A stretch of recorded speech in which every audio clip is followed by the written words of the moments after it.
Instead of a makeup prosthetic, we're gonna make a clicker mask using a cheap paper mache mask.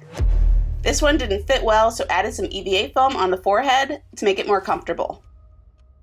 We won't be needing the bottom half of the mask. This one had a very pronounced nose, so chopped that off and covered it with some medical paper tape. Extended the back with some squishy foam. That apparently likes to oxidize a really gross yellow shade over time. Just to start the shape, cut out 2 pieces and trim it how you want it.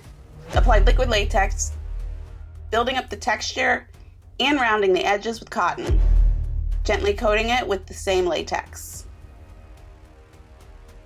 For the rest, let's just make some random pieces. After doing the first pieces, I realized that the foam with the latex is heavier than I expected. I split the foam in half to help from adding on too much weight. Plus, the ragged texture kind of helps. Use the cotton and latex to build up the edges and add some other details. While these dry, let's pop in the teeth. Got a resin teeth set from Amazon. Add some white foam clay to the mask and sculpt the split in the gums. Lightly press the teeth in. I did find that these teeth were a bit on the smaller side, so you probably don't want to press them too far into the clay. Added some divots in the gums and let dry. Now to add the rest of the fungus pieces. Hot gluing them into place, trimming some of them down as needed. It gives a cool effect if you add some folds into the pieces. Did want to leave one eye open so you could see, because if you're going to wear this out, chances are you're going to want a little bit of vision.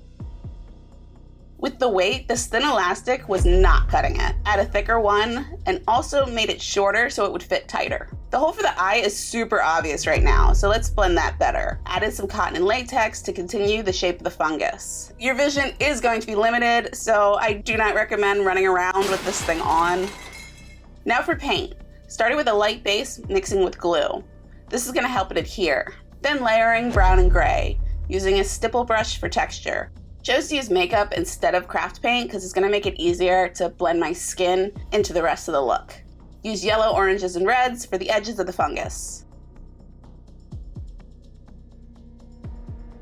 Went in with some Skin Illustrator in similar colors to softly blend.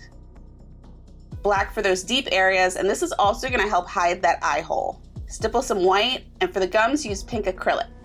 Then move to layering Skin Illustrator colors, making the teeth and gums look gross. Wipe the edges of the teeth off so that the original color would come through. Gloss it all up with Mod Podge. For the white fuzzy fungus, added some glue to the mask and taking some cotton and sticking it on in a thin layer. Gives it an extra ick factor. The cool thing about the mask is all you have to do is paint the lower part of your mouth or even just add goop or blood. Throw on some dirty looking clothes, but if you want to level up your clicker and show the infection on your skin, I have a video on how you take a shirt and turn it into an infected fungus costume. See you there.